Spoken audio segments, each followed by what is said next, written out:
오늘 설교의 제목을 예수께로 오면으로 정해보았습니다. 오랫동안 신앙생활 하신 분들은 이 찬송가가 항상 귀에 맴돌 거예요. 예수께로 오면 그렇죠. 나는 기뻐요. 그런데 어릴 때부터 이 찬송가를 그렇게 열심히 부르면서 예수께로 오면 나는 기뻐요. 예수께로 오면 나는 기뻐요. 그냥 짧은 문장이지만은 여기에 우리가 신앙생활을 하는 이유를 담고 있다고 볼 수 있습니다. 물론 어떤 이유 때문에 왜 기뻐하는지는 묘사하지 않지만은 예수께로 오면 나는 기뻐요. 걱정 근심 없이 나는 정말 기뻐요. 그런 고백을 찬양으로 올려드렸습니다. 저는 오늘 말씀 주제를 예수께로 오면이라고 정하면서 오늘 예수님께로와 그분 안에 거하며 그분을 구주로 고백하는 모든 분들이 정말 기쁨으로 신앙생활을 하고 있는지, 아니면 나의 신앙생활을 무겁게 느끼게 만들고 또는 맹목적으로 교회를 다니게 하면 신앙생활을 하는 것은 어떤 이유인지를 점검하고 다시금 예수께로 오면 나는 기뻐요 고백이 각 사람의 고백이 되기를 원하는 겁니다.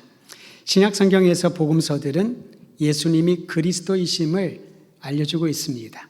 복음서의 내용은 예수님이 그리스도이시다 라는 사실을 알려준다라는 거죠.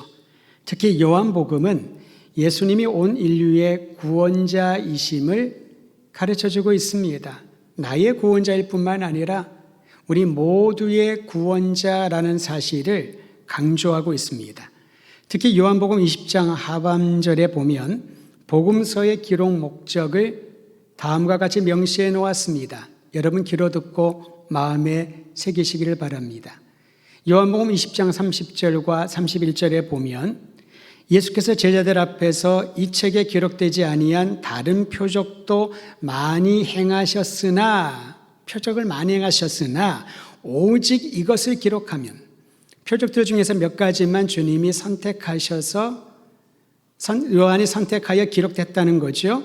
오직 이것을 기록하면 너희로 예수께서 하나님의 아들 그리스도이심을 믿게 하려 함이요 또 너희로 믿고 그 이름을 힘입어 영생을 얻게 하려 함이니라.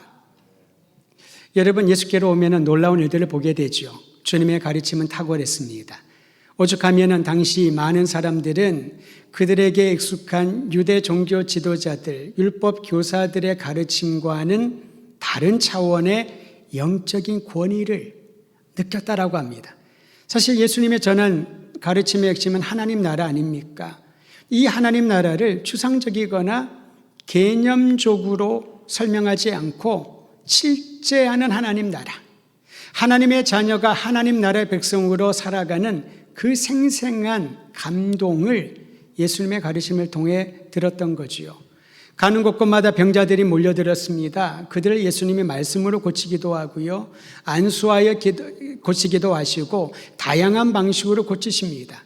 죽은 자도 살리는 기적을 사람들이 보면서 사람들이 이렇게 생각했습니다. 이분은 일반인과 다르다. 이분은 우리가 보아왔던 랍비와는 다르다. 이분이야말로 성경이 약속한 구원자, 메시아가 아닐까.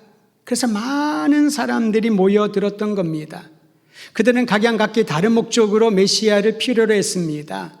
정치적인 권력이 필요한 사람들은 그 목적을 얻기 위하여, 힘을 얻기 위하여 예수님을 찾아왔고요. 또한 지적인 욕구가 필요한 사람들은 그 욕구를 채우기 위하여 예수님의 가르침 하나도 땅에 들이지 않고 다 메모하면서 마음에 새기며 감동했을 겁니다. 또는 본인이 육적인 병이 있다면은, 심령의 병이 있다면은 그것을 고치기 위하여서 예수님을 찾아온 것이지요. 각기 목적이 다 달랐습니다.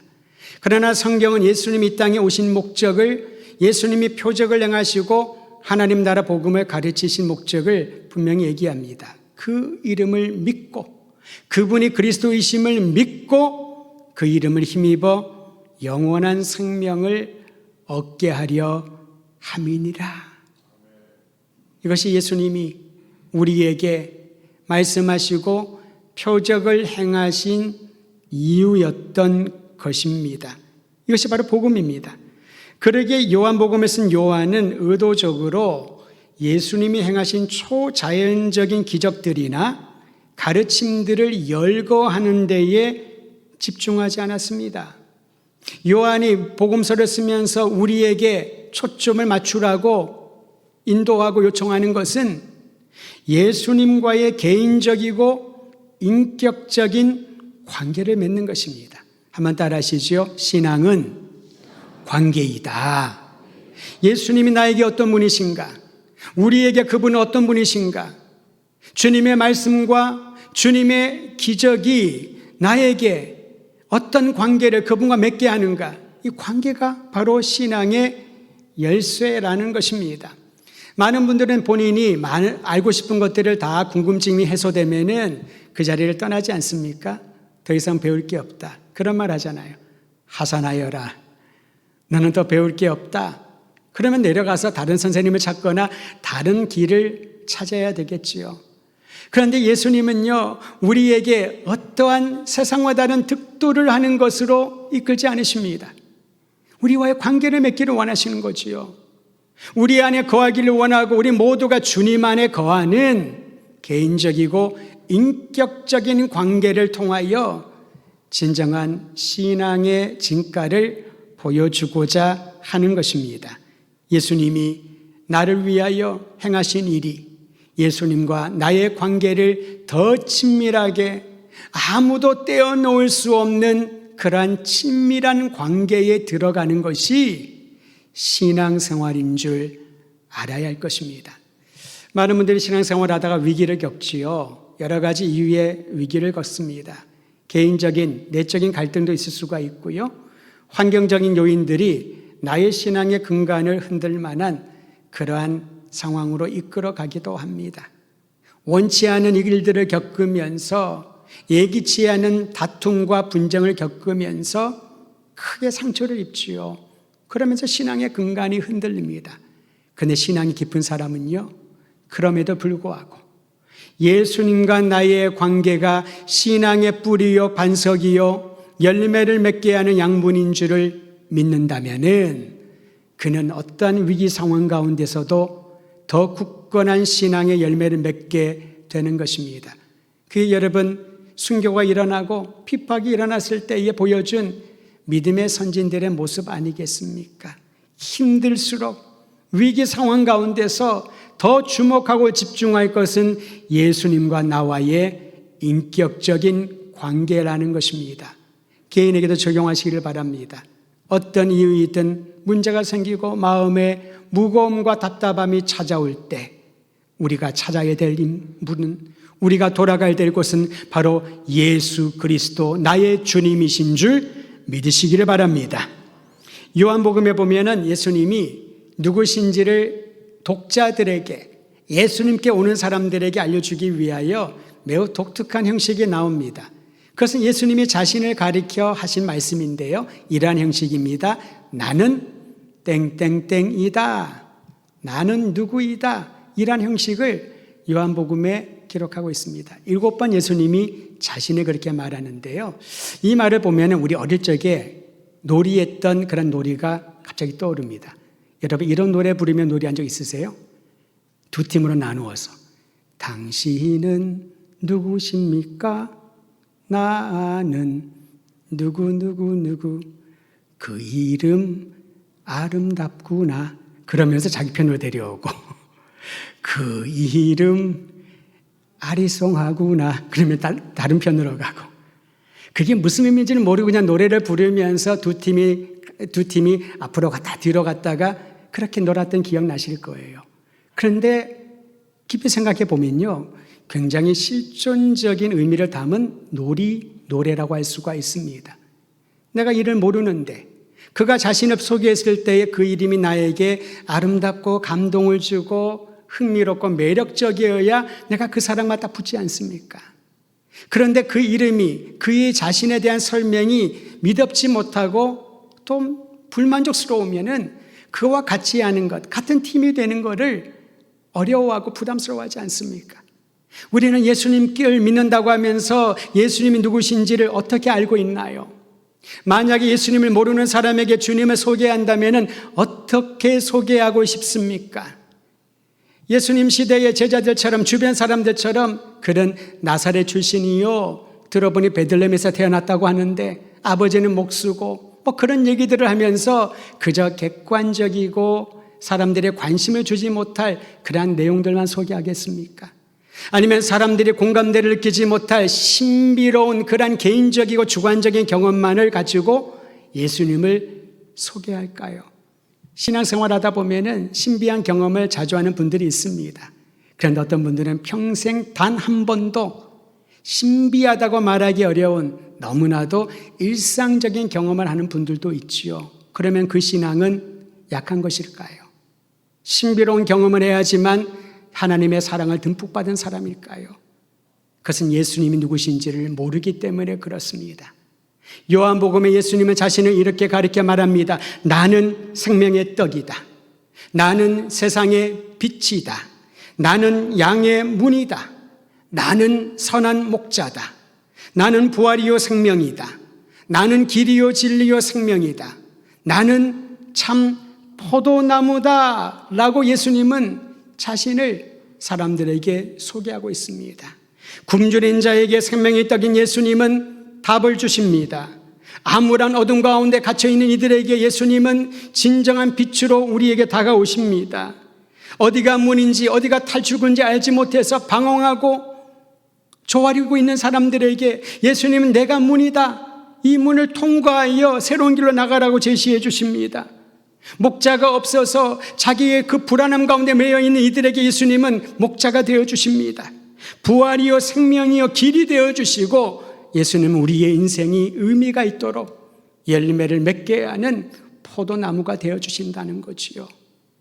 바로 이분이 우리가 구주로 고백하는 예수님이시요, 우리가 하나님 앞에 나아갈 때 그 이름을 힘입어 거룩한 보좌 앞으로 나아갈 수 있게 하는 능력인 줄 믿으시기를 바랍니다. 그 중에서 7가지 중에서 오늘 본문은 첫 번째인 먹을 양식에 대한 내용입니다. 예수님이 기존 종교 지도자들과 다른 내용, 권위 있는 내용을 가르치시고 많은 병자들을 고치고 표적을 행한다는 소식을 들은 사람들이 모여들었습니다. 예수님이 그들에게 하나님 나라 복음을 가르치는데 시간 가는 줄 몰랐던 거죠. 어느덧 보니까 해가 뉘엿뉘엿지고 밥 먹을 때가 됐습니다. 어쩌면 멀리서 오느라 아침을 걸은 사람도 있었을 거고요. 점심 먹을 환경이 어디에 있겠습니까? 많은 사람들이 모인 곳에 매점이 있었겠습니까? 식당이 있었겠습니까? 그저 자기가 가지고 온 음식 조각이 좀 먹으면서 예수님의 말씀을 듣는데 전혀 배고픔을 느끼지 못할 정도로 주님의 말씀에 푹 빠져 있었던 거죠. 그런데 여러분, 아무리 은혜에 은혜를 입었다 하더라도 시간이 지나가면, 때가 지나가면은 사람은 배고프기 시작을 합니다. 이 배꼽 시계가 정확하잖아요. 그러한 상황이 펼쳐진 것이지요. 어떤 분이 그런 얘기를 하더라고요. 최고의 은혜로운 수련회는 잘 먹고 잘 쉬어야 된다. 우리 성도들은 너무나도 영적이어서 별로 공감을 못 하시는 것 같은데요. 그런 얘기를 제가 들은 적이 있는데 그 말 틀리지 않다는 생각을 해요.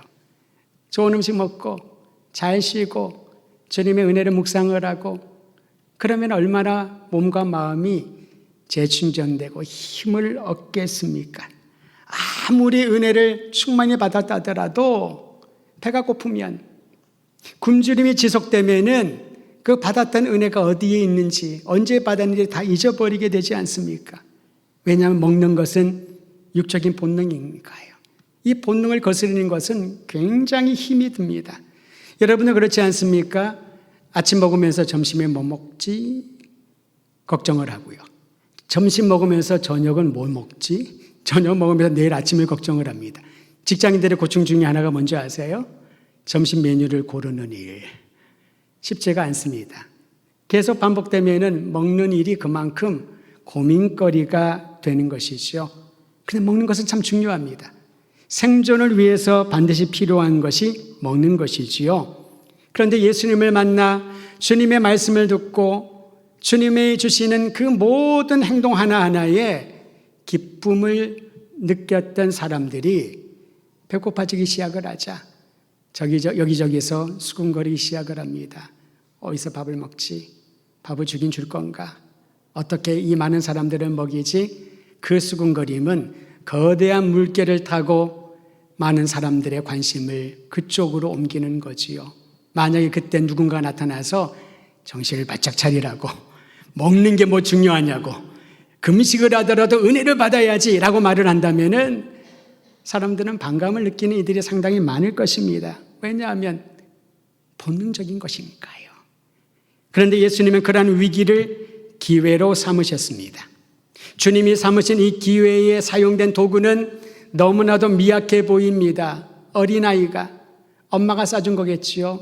너 가서 먹으라고. 도시락으로 싸준 보리떡 5개, 물고기도 작은 물고기였겠죠. 뭐 큰 물고기 좋겠습니까? 어린아이가 먹을 만한 그 도시락이 제자들을 통하여 수소문했겠지요. 먹을 거 없냐고. 예수님의 손에 전달되었습니다. 떡 5덩어리, 2마리의 물고기, 이걸로 뭘 할 수 있을까요? 근데 예수님께서는 그 보잘것 없어 보이는 도구를 가지고 하나님을 향하여 감사의 기도를 드린 후에 제자들에게 명합니다. 사람들을 줄지어 앉게 하라. 왜 그랬을까요? 그저 수많은 사람들 무리들을 의학했지만 예수님은 질서를 통하여 우리가 무엇인가를 나눌 때, 무엇인가를 받을 때 어떠한 삶을 살아야 하는지를 일상생활에서도 가르쳐 주는 거지요. 질서를 갖추고 사람들을 줄지 않게 한 다음에 그 음식을, 기도한 이후에 음식을 나누어 주기 시작을 합니다. 이때 누가 제일 불안했을까요? 제자들이 불안했을 거예요. 오늘 2부 예배 마치고 점심시간에 식당에 내려가시겠지요? 밥을 먹을 땐 누가 제일 불안할까요? 음식을 준비한 분들이 혹시 음식이 부족하진 않을까? 찬양대는 연습하고 좀 늦게 내려오는데 찬양들이 먹을 음식이 부족하면 어떡하지? 그런 걱정과 염려가 자연스럽게 생기지 않을까요? 제자들은 걱정을 했습니다. 특히 이 작은 도시락을 가지고 온 그 제자는 더 큰 걱정을 했겠죠. 예수님 왜 저러시나? 왜 저런 행동을 하시나? 근데 그 걱정은 순식간에 사라졌습니다. 기적이 일어났거든요. 예수님이 기도한 이후에 주님의 손에 들린 그 작은 도구가 이제 사람들에게 나누어지면서 나누고 또 나누고 계속해서 나누고 줄지에 앉은 사람들 남자만 5,000명, 남자만 5,000명이라는 거는요 대식가라는 겁니다. 뷔페 사장이 가장 두려워하는 사람들, 씨름 선수들, 운동 선수들 엄청나게 먹거든요. 제일 좋아하는 사람들, 발레하는 사람들, 체중을 조절해야 되니까요. 남자만 5,000명이 먹었습니다. 그러면 지금보다 그 당시엔 아이들을 더 많이 낳았기 때문이에요.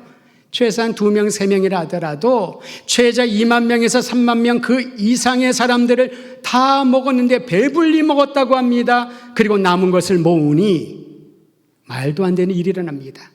떡 5덩어리, 작은 물고기 2마리가 사람들이 충분히 먹고 남겨진 바구니가 12바구니 가득 차고 넘쳤다 라고 성경은 기록하고 있습니다. 이것을 그저 비유라고 그저 없는 이야기를 만들어낸 것이라고 생각을 한다면 예수님이 누구신지 우리는 알 수가 없지요. 그러나 우리가 그 자리에 있지 않았지만 성경의 기록이 하나님의 말씀이 사실인 줄 믿고 아멘으로 받아들일 때 사람으로는 불가능하지만 하나님의 아들이시요 그리스도이신 예수님께는 불가능이 없다. 이 사실을 경험하게 되는 것입니다. 그러자 사람들은 어떤 반응을 보였나요? 신이 났지요. 여러분 왜 열심히 일하나요? 먹고 살기 위해서 하잖아요. 자녀들 잘 먹이고 그들에게 교육시키기 위해서 힘들고 어려워도 때로는 직장 생활이 얼마나 속상한 일도 많이 생기잖아요. 그런데 그만두지 못하는 이유가 뭘까요? 내가 일을 해야, 내가 돈을 벌어야 가족들을 부양할 수 있으니까, 부모님을, 자녀들을 부양할 수 있으니까 그렇게 열심히 일하는 건 아니겠습니까? 어떤 사람들이 이렇게 생각했을 겁니다. 이제 먹을 문제 다 해결됐으니 이젠 먹는 걱정 없어도 되니 예수만 따르면, 예수께로 가면은 나는 좀 더 여유롭고 더 인간다운 생활들을 할 수 있겠다. 그러니까 사람들이 예수님을 찾아와 강제로 예수님을 왕으로 삼고자 했던 것입니다. 만약에 이러한 분이 백성들의 먹는 문제, 경제적인 어려움을 완전히 해결해 줄 수 있는 분이 있다면 이 왕은 평생 왕으로 모시려고 백성들이 원할 것입니다. 그게 우리의 목적이고 우리의 신앙생활의 이유가 아닐까 싶습니다. 나의 결핍을 채우기 위하여, 나의 부족한 것들이 채워지기만 한다면 그분께 헌신, 봉사, 생명까지 바치지만은, 그러나 그분이 무슨 말씀을 하든 그것은 별로 관심이 없는 거지요. 내 배가 채워지면, 내 걱정이 다 사라지면, 내 문제가 다 해결된다면 나는 예수님을 왕으로 삼겠다. 그런 생각하고 신앙생활한다면 오늘 말씀을 듣는 모든 분들에게 그러한 생각들이 깨끗이 삭제되기를 주의 이름으로 축원드립니다. 예수님께로 오면 그분이 구원자이시요, 그분이 나의 영혼의 모든 죄악과 이 땅에서의 모든 결핍을 채워주시는 완전한 만족자 구원자이심을 믿게 될 것입니다. 예수님은 이러한 사람들의 마음을 정확하게 통찰하셨습니다. 요한복음 6장 26절에 기록하기를 예수님이 그들에게 이르시되 내가 진실로 진실로 너희에게 이르노니 너희가 나를 찾는 것은 표적을 본 까닭이 아니요 떡을 먹고 배부른 까닭이다. 먹는 문제 해결됐으니까 찾아온 거 아니냐. 그러자 예수님은 그들의 시선을 육의 양식이 아닌 영원한 양식으로 옮겨 놓으셨습니다. 6장 27절에 이렇게 말합니다. 썩을 양식을 위하여 일하지 말고 영생하도록 있는 양식을 위하여 하라. 이 양식은 인자가 너희에게 주리니 인자는 아버지 하나님께 인치신 자니라. 할렐루야. 이 말은 육신의 양식이 중요하지 않다는 것이 아닙니다.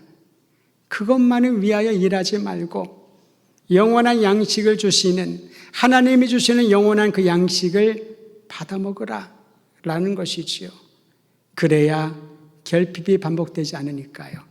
요즘 보면 여러분, 대전이 상당히 인기를 끌고 있습니다. 은행동에 그렇게 많은 사람들이 전국에서 모여들 줄이야.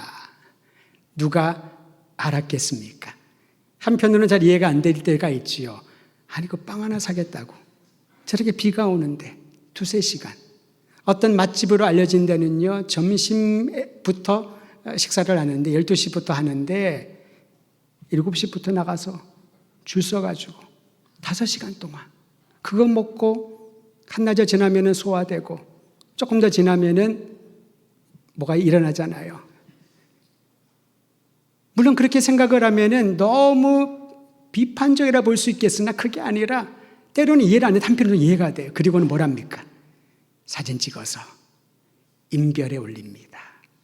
SNS로 전파를 합니다. 자랑하려고. 뿌듯하잖아요.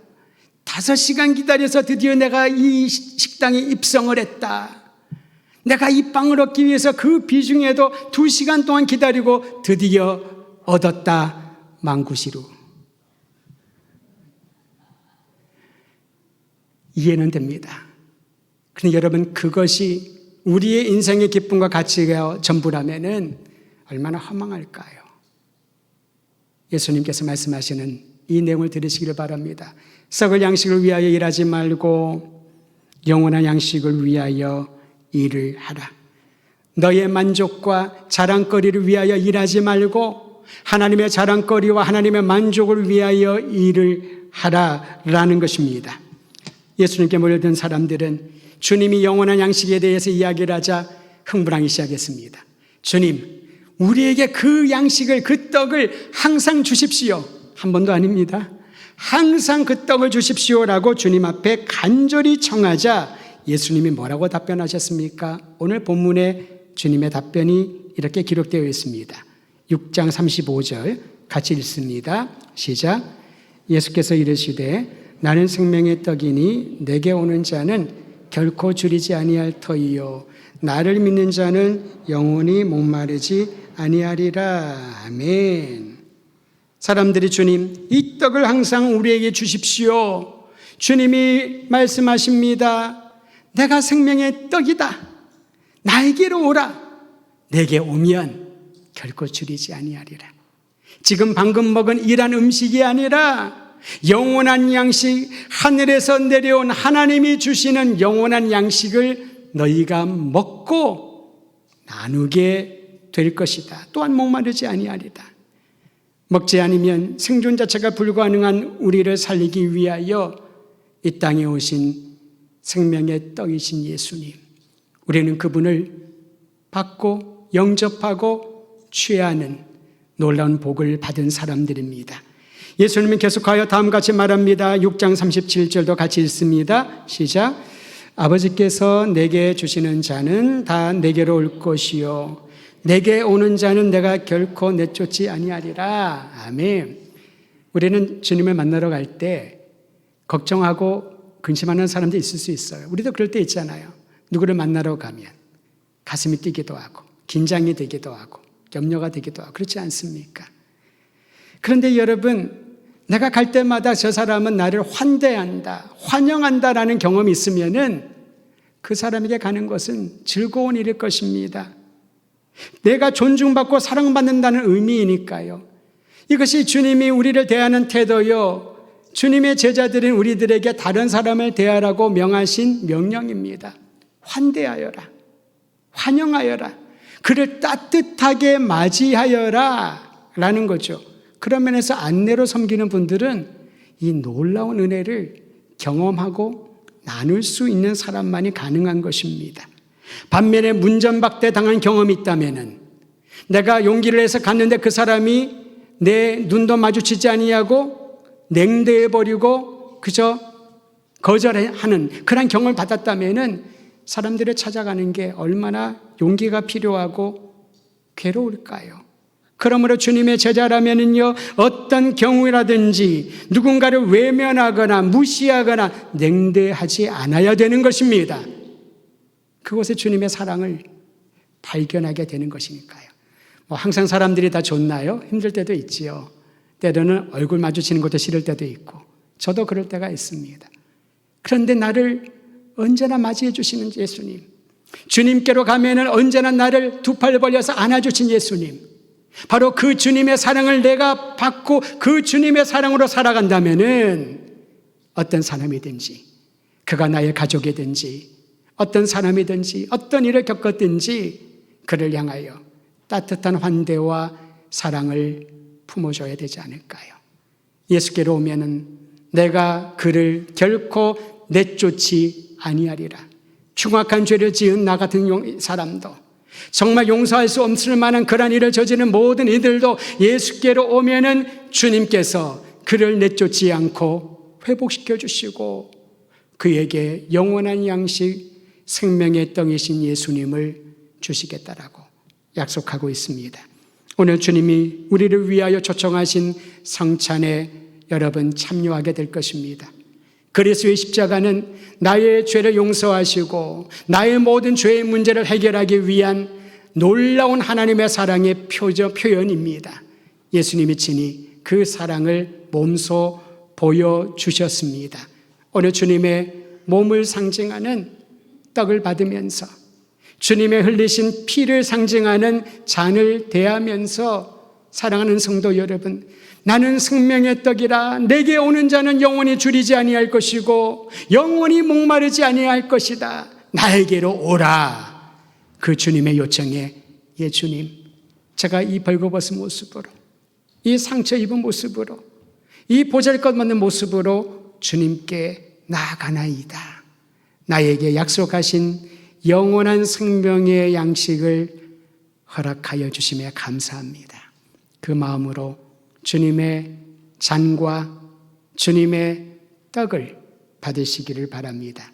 우리 기도하는 마음으로 성찬에 참여할 때 찬송가 94장 주 예수보다 더 귀한 분은 없네 찬양하며 주님 앞으로 나아가도록 합니다.